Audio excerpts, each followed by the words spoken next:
Hello दोस्तों, welcome back to my YouTube channel. मैं शुभता आपका हार्दिक स्वागत वंदन एवं अभिनंदन करता हूं। दोस्तों, आज हम लोग पढ़ने वाले हैं अलंकार। आज हम लोग पढ़ेंगे अलंकार। अलंकार का परिचय देखिए, हमने हेडिंग यहाँ पे डाल दिया है। अलंकार देखिए, यानी अलंकार दो शब्दों से मिलकर बना होता है। पहला क्या आपका अलम प्लस कार। यहाँ पर अलम का अर्थ होता है आभूषण। आपको माइंड में यही सेटअप करना होगा कि यहाँ पे अलंकार आपने अलंकार बहुत पढ़ा, लेकिन यहाँ पे अब देखिए अलंकार जो है दो शब्दों से मिलकर बना हुआ। आपका क्या पहला अलम प्लस कार, ठीक है। अलम मीन्स क्या होता है? अलम मीन्स आभूषण या गहना होता है, ठीक है।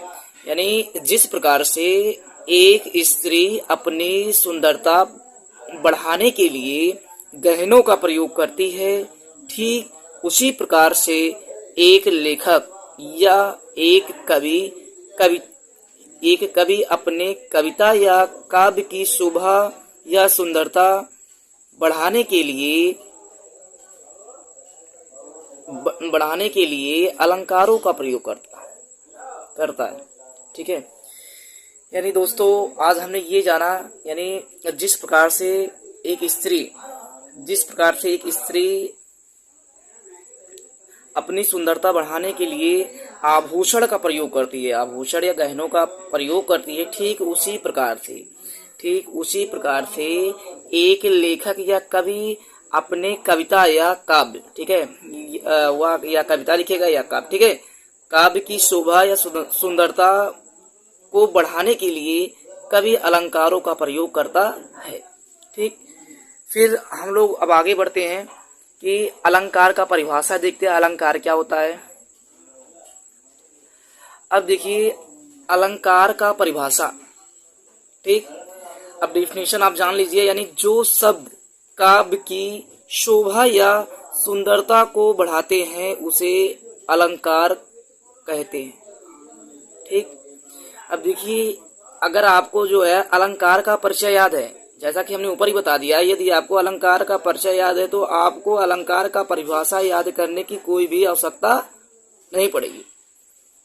वही लिखा हुआ कि यानी जो शब्द काव्य की शोभा या सुंदरता को बढ़ाते हैं उसे अलंकार कहते हैं। अब देखिए अलंकार कितने प्रकार के होते हैं, अलंकार के बारे में बताया गया है। अलंकार के प्रकार, अलंकार 3 प्रकार के होते हैं। आपका फर्स्ट नंबर पे क्या है? आपका शब्दालंकार होता है। दूसरे पे क्या होता है? अर्थालंकार होता है। तीसरा आपका क्या होता है? उभयालंकार होता है, ठीक है। तो हम सबसे पहले शब्दालंकार का डिफिनीशन देखते हैं कि शब्दालंकार क्या होता है, उसका डिफिनीशन क्या है। अब देखिए इन सभी का डिफिनीशन अगर आप याद करेंगे, परिभाषा याद करेंगे, तो आपको आसानी से वैसे ही याद हो जाएगा। सिर्फ एक बार आप अच्छे तरीके से समझ लीजिए। देखिए शब्दालंकार, इसी में सब कुछ छिपा हुआ, शब्दालंकार, ठीक।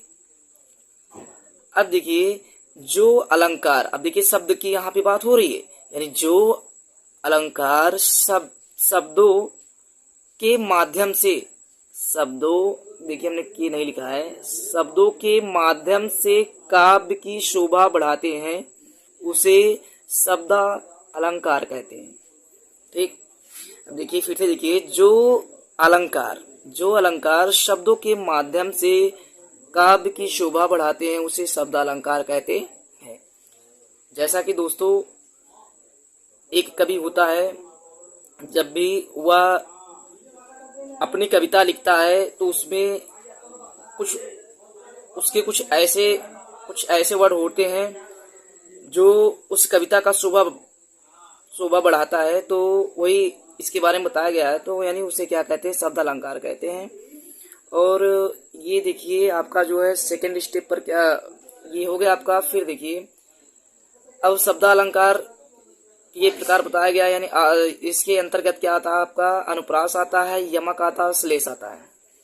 और ये जो है अनुप्रास हमने पढ़ा होगा, हम इंटर में पढ़ चुके हैं, और फिर यमक भी और श्लेष भी।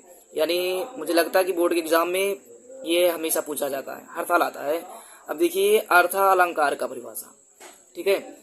अर्था अलंकार का परिभाषा क्या है? यानी जो अलंकार अर्थों के माध्यम से काव्य की शोभा बढ़ाते हैं उसे अर्थालंकार कहते है।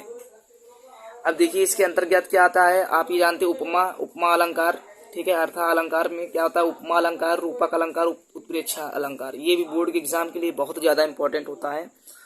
और उपमा अलंकार, रूपक अलंकार, उत्प्रेक्षा अलंकार का वीडियो मैं अगले डिस्क्रिप्शन में मैं डाल दूंगा। और फिर देखिए आगे तीसरा आपका क्या है, उभय अलंकार।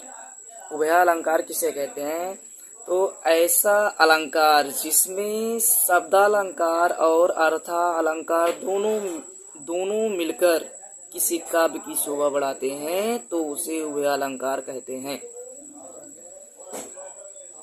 तो